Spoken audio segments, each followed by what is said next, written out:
in this definition of spirituality that you so beautifully put, where exactly does organized religion stand? Our belief systems, our value systems, what we have learned as children, and does organized religion actually divide human beings more than it actually seeks to unite, saying my God versus your God, mine is greater than yours, someone is a believer, someone is a non-believer, how the non-believer has to be treated.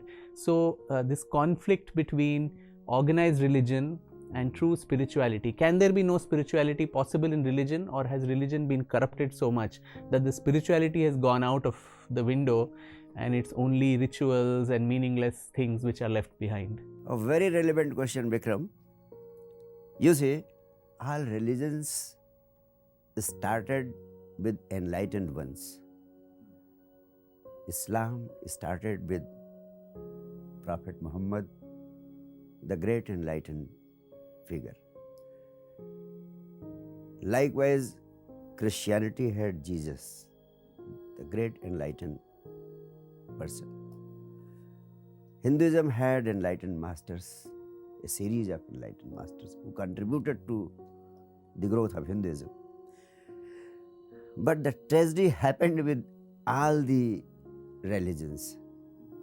The founders of the religions were certainly enlightened ones, and talking to the point, there will never be any conflict between Jesus, between Muhammad, between Shankaracharya, and any enlightened person, be he Buddha or Mahavir.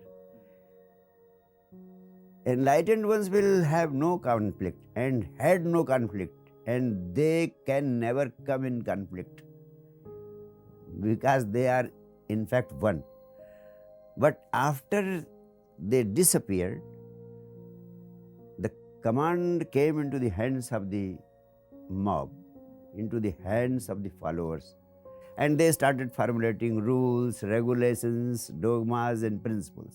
And they started conditioning the followers in their own way. And it is this conditioning.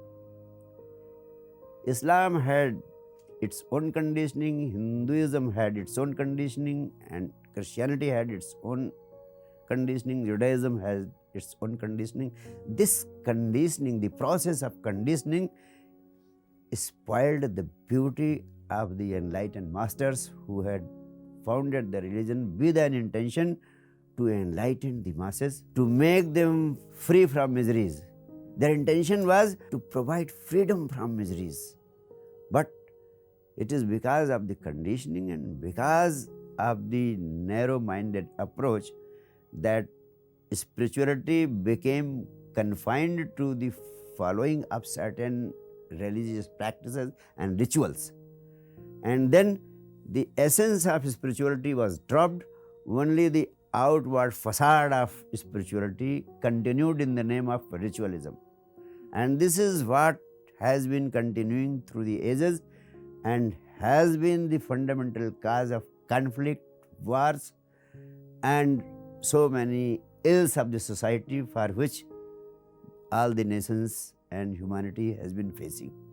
So has the time now come to, as you said earlier, bid goodbye to these? How do you foresee that happening? Yes, there is no other way. If humanity has to survive, it has to bid goodbye to all the old religions of the past.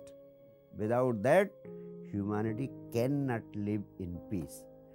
And the 21st century is giving a clarion call to this movement. The new generation, boys like you who are well versed in science and technology, I have come to know that you also graduated in engineering and post-graduated in maths and then in finance.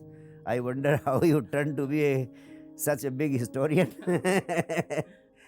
So this new generation, what I mean to say, is certainly not going to accept the dead old past and the legacy which has come to the new generation. The new generation is getting mature and they need a direction.